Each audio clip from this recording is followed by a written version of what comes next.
ලංකා ධරණී තලය පුරා උදා කළ ශ්වේත රාත්‍රීන් වලින් අනතුරුව එය සමාප්තියට එළඹි මොහොත මේකයි.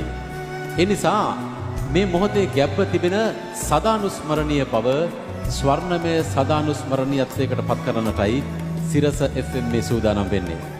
ශ්වේත රාත්‍රී වේදිකාවට පැමිණෙන ලෙස අපි සීමා සහිත කැපිටල් මහරජා සංවිධානයේ සමූහ අධ්‍යක්ෂ මොහාන් බරාරා මහතාටත් සමූහ අධ්‍යක්ෂිකා ශාන්ති භගීරథන් මහත්මියටත් ආරාධනය කර සිටිනවා.